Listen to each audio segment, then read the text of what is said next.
चलो बच्चों, आज स्टार्ट करते हैं 12th की एक poem the 7 ages of man, lesson 15।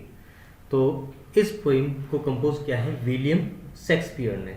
इसमें हम इंसान की 7 अवस्थाओं, यानी एक इंसान जब पैदा होता है और जब मरता है उसके बीच में वो 7 पार्ट के अंदर अपनी लाइफ को कंप्लीट करता है, तो उन पार्ट के बारे में हम बात करेंगे। तो देखो, सबसे पहले अपन पोइम के बारे में बात कर लेते हैं, उसके बाद में थीम और उसके बाद में हम क्वेश्चन आंसर करेंगे। तो सबसे पहले जो लाइन है, ऑल द मैन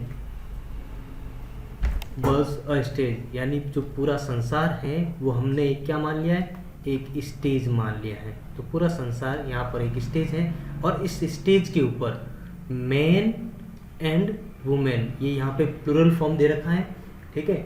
तो ये इस स्टेज के ऊपर man and women merely player, यहाँ पर ये मैन और वुमेन जो हैं वो क्या है, इस स्टेज के ऊपर प्ले करते हैं, और जो प्ले करते हैं उनको क्या कहते हैं, प्लेयर कहते हैं। और प्ले कौन कर रहे हैं, मैन एंड वुमेन, और ये इसका प्लूरल फॉर्म है, यानी बहुत सारे आदमी और बहुत सारी औरतें यहाँ पर आती हैं और प्ले करती हैं इस स्टेज के ऊपर। तो जब वो आती हैं तो उनके क्या होते हैं, एग्जिस्ट होते हैं, यानी जाने के रास्ते होते हैं और उनके आने के रास्ते भी होते हैं। एंट्रेंस यानी प्रवेश, एंट्रेंस का मतलब होता है प्रवेश, जहाँ से प्रवेश लिया जाए, ओके। और एग्जिट का मतलब होता है जहाँ से निकाला जाए, यानी जहाँ से निकाला जाए, निकलने वाला रास्ता, okay.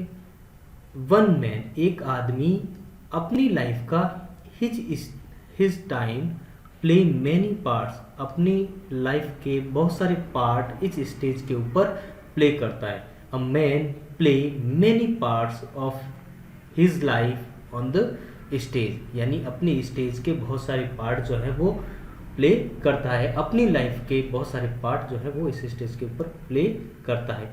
His act being 7 edges, उसके जो ये एक्ट हैं वो कितनी एज के अंदर हैं, 7 एजेस के अंदर है। एजेस का मतलब यहाँ पे अवस्थाओं से, यानी उसकी 7 अवस्थाएं हैं, 7 अवस्थाएं हैं, वो 7 अवस्थाएं यहाँ पर प्ले करता है। जो उसकी पहली जो अवस्था है इन्फेंट की, इन्फेंट होता है नवजात शिशु, यानी जो सबसे पहली अवस्था है वो है किसकी, शिशु की अवस्था। तो सबसे पहले इसको नोट करते चलेंगे, ये सबसे पहली अवस्था है। और नवजात जो शिशु होता है उसकी जो क्वालिटी होती है वो क्या होती है, या उसकी अपन का कैरेक्टरिस्टिक क्या होती है, वो होता है म्यूइंग एंड पकिंग, ठीक है।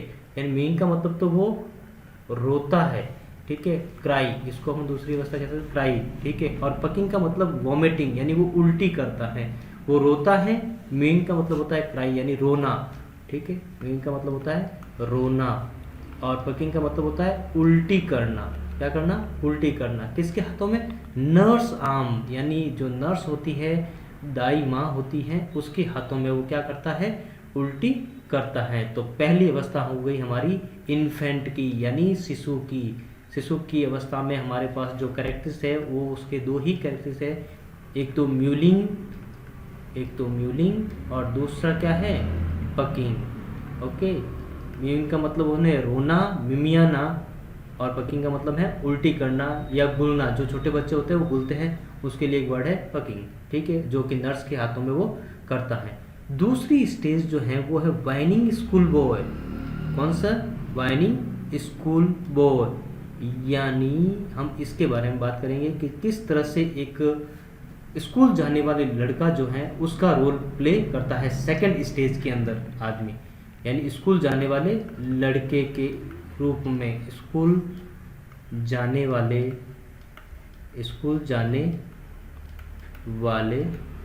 लड़के के रूप में, ये उसकी हो गई दूसरी अवस्था। इस अवस्था के अंदर हम बात करते हैं तो इसके कैरेक्टर्स क्या हो गए, विथ हिज स्टेचल। अब स्कूल जा रहा है तो वो अपने स्टेचल के साथ जाता है। स्टेचल का मीनिंग यहाँ पे क्या है, बैग, क्या हो गया, बैग लेकर। एंड शाइनिंग मॉर्निंग फेस, और उसका चमकता हुआ, शाइनिंग का मतलब होता है चमकना, चमकता हुआ चेहरा। सुबह जब बच्चा उठता है तो उसका चेहरा जो है वो चमकता है। तो अपने चमकते हुए चेहरे के साथ वो स्कूल जाता है। लेकिन जो चलता है creeping, creeping like a snail, ये यहाँ पे सिमिलीज हैं, इंग्लिश के अंदर सिमिलीज दी जाती है, अलंकृत किया जाता है। तो उसको कहा जाता है, यहाँ पर जो बच्चे के रूप में कहा गया उसको अलंकार दिया गया है या फिर उपमा दी गई है, उसको कहा गया है क्रीपिंग। क्रीपिंग का मतलब होता है रेंगना। क्या है? रेंगना। वो एक घोंगे की तरह, स्नेल का मतलब होता है घोंगा, वो घोंगे की तरह रेंगता हुआ स्कूल जाता है। इसका मतलब क्या होगा? छोटे बच्चे जो हैं बिना मन से स्कूल जाते हैं, यानी पेरेंट्स उसको घसीटते हुए स्कूल लेके जाते हैं। तो इस तरह से जब बच्चा घसीटते हुए स्कूल लेके जाता है तो वो रेंगते हुए जाता है घोंगे की तरह। ठीक है। अनविलिंगली यानी बिना मन से, टू स्कूल यानी अनविलिंगली का यहाँ पे क्या मतलब हो गया? बिना मन से। बिना मन से, छोटा बच्चा होता है स्कूल जाने का, उसका कोई मन नहीं होता, खेलने कूदने में मन लगा रहता है, तो यहाँ बिना मन से, बिना मन से। और इसकी जो तीसरी अवस्था है वो होती है लवर की। तो अब ये हम आ गए तीसरी अवस्था के अंदर। हमने दूसरी अवस्था के अंदर क्या पढ़ा कि एक बच्चा जो कि अपने थैले के साथ, स्टेचल के साथ, एक चमकते हुए चेहरे के साथ किस तरह घोंघे की तरह रेंगता हुआ बिना मन से स्कूल जाता है। और तीसरी अवस्था के अंदर बात करते हैं हम लवर की। तो ये तीसरी अवस्था है जिसमें साइन लाइक अ फर्नेस, यानी वो साइन का मतलब होता है आहें भरना। साइन का मतलब होता है आहें भरना। क्या मतलब होता है? आहें भरना, आहें भरना। अब वो आहें भरता है लाइक फर्नेस। फर्नेस का मतलब यहाँ पे हो गया भट्टी। किससे हो गया? फर्नेस का मतलब यहाँ पे हो गया किससे? भट्टी से। आपने देखा होगा भट्टी में जिस तरह से आग की लपटें निकलती हैं, तो गरम गरम जो आहें होती हैं उस तरह से ये लवर जो है बढ़ता है। और किसके? देखो, विथ वोफुल बलड। और ये कब बढ़ता है? जब वो दुखी गाने सुनता है। वोफुल का मतलब होता है दुखी, सोरो, पेन। और बैलेड का मतलब होता है, ये बैलेड एक लिरिकल पोइम, एक सॉन्ग कह सकते हैं, सैड सॉन्ग। इसको हम एक रूप में क्या कह सकते हैं? Sad song. ये किस तरह से एक लवर सैड सॉन्ग सुनता हुआ आहें भरता है। सैड सॉन्ग कह सकते हो आप इसको, सैड सॉन्ग। ठीक है। या फिर दुख भरे गीत सुनता हुआ एक लवर किस तरह से आहें भरता है, लेकिन किसकी याद में? अपनी मिस्ट्रेस, अपनी प्रेमिका की याद में, अपनी प्रेमिका की बाहों के लिए। आईब्रो का मतलब क्या हो गया? बाहें। अपने प्रेमिका की बाहों के लिए वो क्या करता है? भट्टी की तरह आहें भरता है।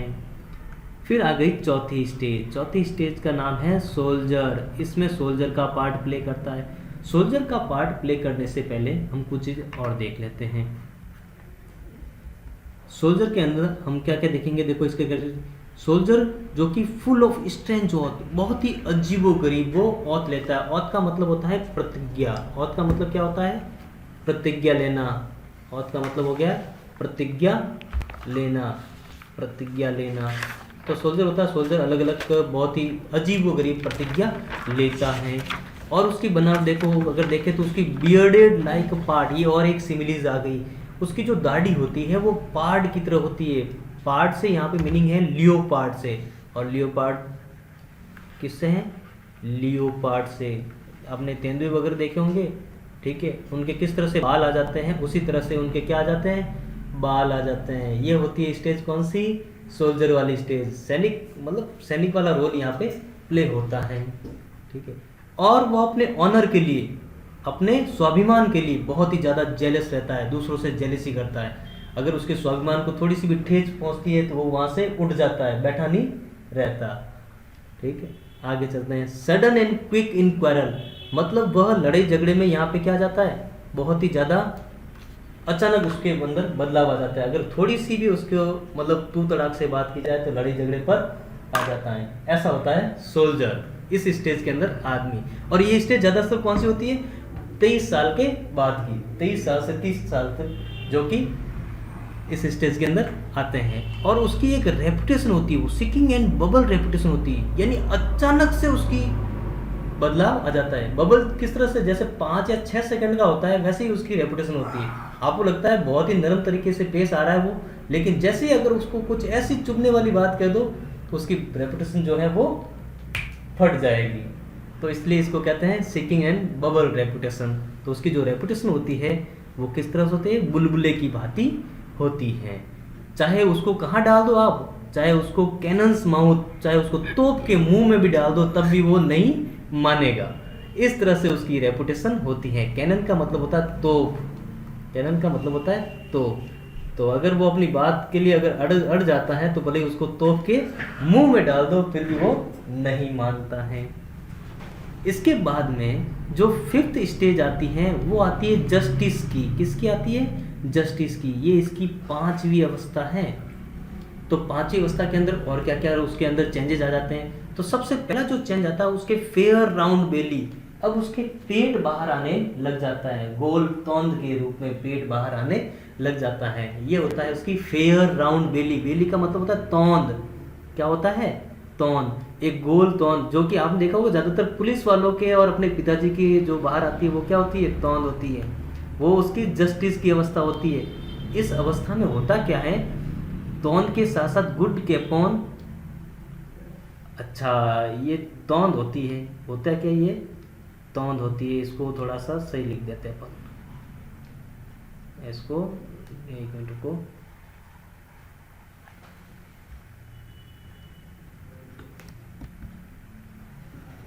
चलो इसको लिख देते तोंद।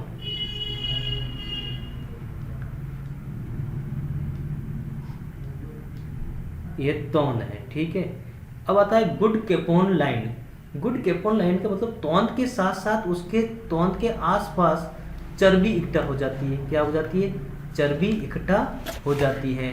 तो ये चर्बी ऐसे लगते हैं जैसे कोई पाउच दबा रखे हो पास में, जो कि अपने पिताजी की स्टेज के अंदर होता है जनरली। उनकी आंखें हो जाती है कठोर, जो आई है वो क्या हो जाती है, कठोर हो जाती है। अपने बच्चों को कितना भी मारे उनको दया नहीं आती, कठोर आंखें उनकी हो जाती हैं। और उसकी जो बियर्ड होती है वो फॉर्मल कट के अंदर आ जाती है। जो पहले सिपाही के अंदर जो बियर्ड होती थी वो पहाड़ की तरह घनी, अब वो क्या है, दाढ़ी बनाने लग जाते हैं और उनकी एक फॉर्मल कट, जो उनका रोजाना का कट होता है, उस कट के अंदर वो उसकी दाढ़ी आ जाती है। वैसे फॉर्मल का मतलब होता है औपचारिक। फॉर्मल का मतलब क्या हो गया, औपचारिक, ठीक है। Full of wise saw and modern instant. अब देखो यहाँ पे ये लाइन बहुत ज़्यादा इंपॉर्टेंट है। अगर जस्टिस की एज के अंदर वाइज सो यानी अब वो बुद्धिमानी से काम लेने वाले निर्णय लेने लग जाता है। वो अपने बच्चे को समझाता है कि क्या सही है और क्या गलत। किसके साथ में, मॉडर्न इंस्टेंट, यानी मॉडर्न जो एग्जाम्पल है उसके साथ में। जैसे मान लो 10 बजे के बाद में अगर किसी की हत्या हो जाती है तो अपने बच्चों को कहेगा बाहर ना निकले। यानी मॉडर्न एग्जाम्पल के साथ अपने माता पिता अपने बच्चों को क्या देते हैं, वॉइस सो यानी दूरदृष्टि के साथ अपने बच्चों को गुड और बैड का मतलब वो समझाते हैं, जैसे कि अपने माता पिता करते हैं। And so he play his part, और इसी के साथ वो अपना पार्ट प्ले करता है।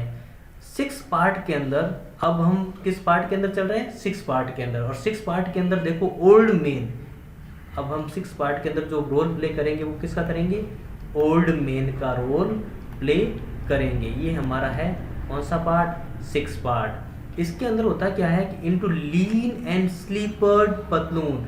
अब हम आ जाते हैं भाई साहब पतले दुबले पतले, एक पतलून को पहने हुए, आपने देखा पजामा वगैरह, ठीक है, विथ स्पेक्टर्स। अब यहाँ पे जो अपना चश्मा है वो कहाँ पे आ जाता है, नोज के ऊपर आ जाता है। कहाँ पे आ जाता है, हाँ इस अवस्था में ये चश्मा है नोज की टिप के ऊपर आ जाता है, ठीक है। और पाउच ऑन साइड, और साइड में क्या लगने लग जाते हैं, पाउच आने लग जाते हैं, थैलियां लटकने लग जाती हैं। हिज यूथफुल होश, जो उनके होश का मतलब यहाँ पे है सॉक्स से, किससे है, किससे है मतलब सॉक्स से, किससे है, सॉक्स से, मोजों से, जो उनकी जवानी के, यूथफुल का मतलब होता है जवानी के जो मोजे हैं जो उन्होंने बचा के रखे थे, अब अगर वो पहनते हैं तो वो मोजे अब उनके बहुत ही ज़्यादा क्या होते हैं, लूज हो गए हैं, वाइड हो गए हैं, क्योंकि उनकी जो टांगे हैं, सेंग का मतलब होता है लेग, सेंग का क्या मतलब होता है, लेग, सेंग का मीनिंग क्या हो गया है, सेंग का मीनिंग हो जाता है लेग, तो हम ये सेंग का मीनिंग लिख देते हैं लेग। उनकी जो टांगे हैं वो हो गई श्रंक, श्रंक का मतलब होता है सिकुड़ गई हैं, क्या हो गई हैं, सिकुड़ गई हैं। श्रंक का मतलब होता है, ये सेकंड फॉर्म है, सिकुड़ना। क्या मतलब हो गया? सिकुड़ना। अब उनकी टांगे सिकुड़ गई हैं। And his big manly voice, अब उनकी जो भारी आवाज है वो क्या? Turning again toward childish treble pipe, अब उनकी जो भारी आवाज है वो बच्चे के समान जो ट्रेबल है, तीखी आवाज के अंदर क्या हो गई है? चेंज हो गई है। टर्निंग अगेन टुवर्ड, यानी वापस जो पहले बच्चे की आवाज थी वैसी वैसी आवाज उनकी होने लग गई है। ऐसा जनरली होता क्यों है? इस अवस्था के अंदर दांतों का गिरना शुरू हो जाता है। जब दांत गिर जाते हैं तो दांतों के बीच में से हवा पास होती है जो कि ट्रबल पाइप की तरह लगती हैं। उनके दांतों के अंदर क्या आ जाती है? विसल आ जाती है। विसल इन हिज साउंड, अब उनके साउंड के अंदर क्या हो जाता है? सीटियां बजनी शुरू हो जाती हैं। इसके बाद में जो लास्ट सीन है, जो 7th एज है, ये बहुत ही कहते हैं कि सबसे भयानक एज भी कह सकते हैं, क्योंकि इसके अंदर the end with his strange eventful history, अब उनकी जो पूरी हिस्ट्री, जो उसने 6 स्टेज उन्होंने पार की है, अभी 7th स्टेज के अंदर पूरी हिस्ट्री उनको क्या हो जाती है? देखो, स्ट्रेंज मतलब एक बहुत ही अजीब गरीब इतिहास उनको खत्म होने वाला है। देखो कैसे उनका सेकंड चाइल्डहुड आने वाला है। क्या आने वाला है? सेकंड चाइल्डहुड आने वाला है, दूसरा बचपन आने वाला है। एक बचपन पहला जब उसके दांत नहीं थे, जब उनकी आंखें कम दिखता था, जब उनके टेस्ट नहीं था, यानी स्वादेंद्रियों का या ज्ञानेंद्रियों का ज़्यादा अच्छे से विकास नहीं हुआ था। ठीक है, अब वापस उसका सेकंड चाइल्डहुड आने वाला है। मियर ऑब्लिविजन, ऑब्लिविजन का मतलब होता है चीज़ों का फेड होना, मेमोरी वगैरह का फेड होना। मेमोरी का फेड होना मतलब अब इनकी स्मृति जो है इस अवस्था में क्या हो जाती है? चली जाती है, धीरे धीरे फेड होना स्टार्ट हो जाती है। क्या होना स्टार्ट हो जाती है? उनकी जो मेमोरी है वो फेड होना स्टार्ट हो जाती हैं। फेड का मतलब धुंधली होना, मेमोरी जो है वो धुंधली होना स्टार्ट हो जाती है। ऑब्लिविजन का मतलब होता है मेमोरी का धुंधली होना। अब इस अवस्था के अंदर सेंस का मतलब होता है कमी। इस अवस्था में किन चीज़ों की कमी हो जाती है? टिथ, दांत नहीं होते इस अवस्था के अंदर। सेंस ऑफ आई का मतलब यहाँ से विजन से, उनकी अब नज़रें नहीं होती, यानी उनको दिखना धीमे धीमे क्या हो जाता है? कम हो जाता है। टेस्ट, उनके स्वाद में कमी आ जाती है। ठीक है, एंड एवरीथिंग, और बहुत सारी चीज़ों के अंदर उनमें क्या आ जाती है? कमी आ जाती है। तो इस तरह से विलियम शेक्सपियर कहता है कि किस तरह से एक आदमी अपनी 7 अवस्थाओं के अंदर इस स्टेज के ऊपर प्ले करता है।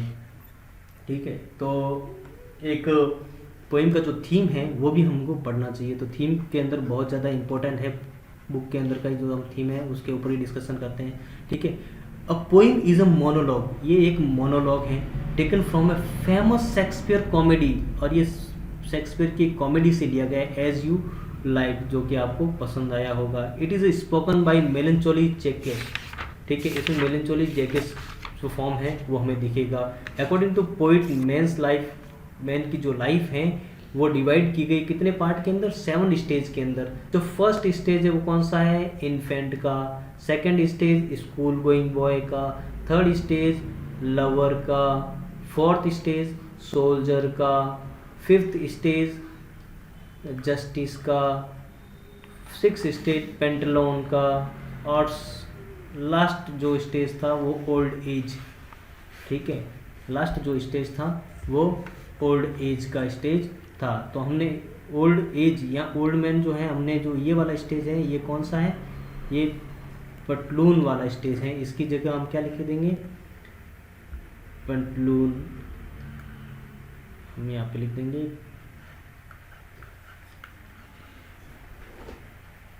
ठीक है, और ये जो हमारा स्टेज है, जो 7th स्टेज, वो हो गया अपना ओल्ड एज। ये अपना 7th स्टेज हो गया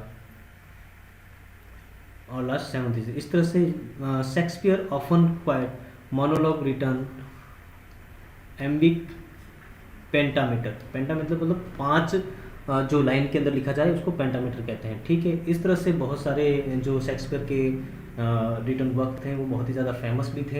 ठीक है, और एक तरह से ये रिलेट करता है अपनी लाइफ से, इसलिए इसको हमारी बुक के अंदर इसको शामिल किया गया है। ठीक है, अब अपन चलते हैं क्वेश्चन आंसर की तरफ। ठीक है, क्वेश्चन आंसर की तरफ चलते हैं अपन। तो क्वेश्चन आंसर के अंदर बात करते हैं, चलो बात करते हैं अपन क्वेश्चन की। ठीक है, तो जो क्वेश्चन बहुत ज़्यादा इंपॉर्टेंट है उसकी बात करते हैं। तो फर्स्ट क्वेश्चन बी पार्ट का जो 10 to 20 वर्ड्स के अंदर आएगा हमने, ठीक है। Who is compared with leopard, तो लियोपार्ड से किसको कंपेयर किया गया? हमने देखा था लियोपार्ड से कंपेयर किया गया किसको? सोल्जर को, क्योंकि उसकी जो दाढ़ी होती है उसकी दाढ़ी कैसी होती है? लियोपार्ड की तरह होती है। तो सोल्जर को हमने कंपेयर किया था, और सोल्जर वाली जो स्टेज थी वो कौन सी स्टेज थी? Fourth stage. कौन सी स्टेज थी? फोर्थ स्टेज थी। उसके बाद में second question, what is the role of nurse? Nurse का क्या रोल था? नर्स जो है एक बच्चे को क्या करती है? केयर, बच्चे की क्या करती है? केयर करती है। वो बच्चा कौन? शिशु। शिशु को हमने क्या कहा था? इन्फेंट कहा था। और इन्फेंट के क्या कैरेक्टर्स थे? वो हमेशा क्या करता था? रोता रहता था, म्यूइंग, और क्या करता रहता था? एंड पकिंग, यानी घुलता रहता था, उल्टी करता रहता था। उसकी केयर कौन करती थी? नर्स करती थी। हु साइन, थर्ड क्वेश्चन की बात करते हैं। Who shine like a furnace, furnace की तरह कौन साइन करता है? तो हमने कौन साइन करता है? लवर। कौन करता है? लवर, जो कि स्टेज कौन सी है? Third stage. कौन सी स्टेज है ये? Third stage. और एक जो फर्नेस की तरह ये साइन करता है किसकी याद में? ये दुख भरे गीत सुनता है, वो फुल बैलेट सॉन्ग, वो फुल सॉन्ग सुनता है किसकी याद में? अपनी लवर की याद में, या फिर प्रेमिका की याद में, ठीक है। मिस्ट्रेस, एक वर्ड यूज किया है इसमें, mistress. Okay. Fourth question, at what stage does a man wear spectacles at nose? जब चश्मा वो नोज टिप पर पहनने लग जाता है तो वो एज कौन सी थी? पेंटलून वाली। कौन सी थी? पेंटलून स्टेज के अंदर वो चश्मा जो है वो कहाँ पहनने लग जाता है? नोज टिप पर, जो कि हम कौन सी स्टेज मानते हैं? सिक्स्थ स्टेज थी ये। कौन सी थी? सिक्स्थ स्टेज थी ये। ओके। क्वेश्चन 6C के ऊपर चलते हैं। 20 to 30 वर्ड्स, 20 to 30 वर्ड्स के अंदर फर्स्ट क्वेश्चन था, what is the importance of repetition of word sense? यहाँ पे सेंस जो वर्ड है वो रिपीट क्यों हुआ? उसके रिपीट होने का इम्पोर्टेंस क्या था? तो यहाँ पे इसका इम्पोर्टेंस हमेशा याद रखना कि जो ट्रांजिटरी है, ट्रांजिटरीनेस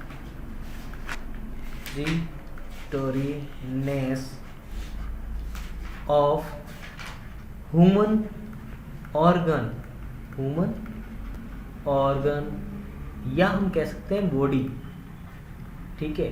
कि जो ट्रांजिटरीनेस का मतलब होता है अस्थाई। क्या होता है? अस्थाई, यानी एक दिन सबको मरना है, अस्थाई।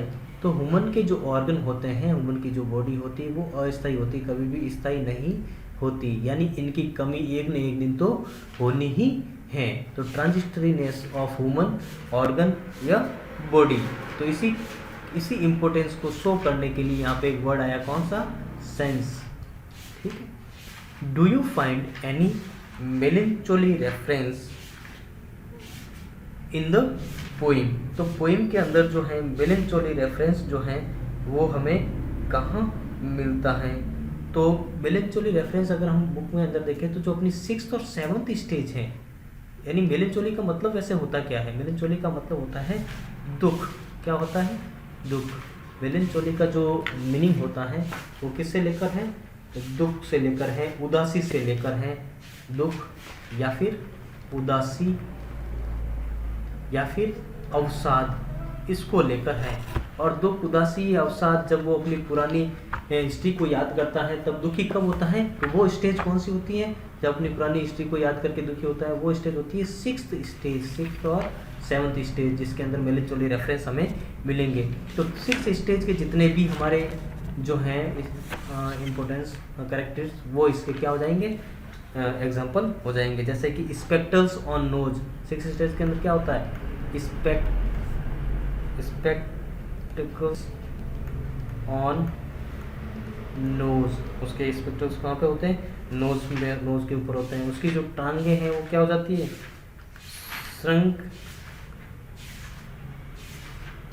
सेंक, उसकी जो टांगे हैं वो क्या हो जाती है? सिकुड़ जाती हैं। टांगे जो है वो क्या हो जाती है? सिकुड़ जाती हैं।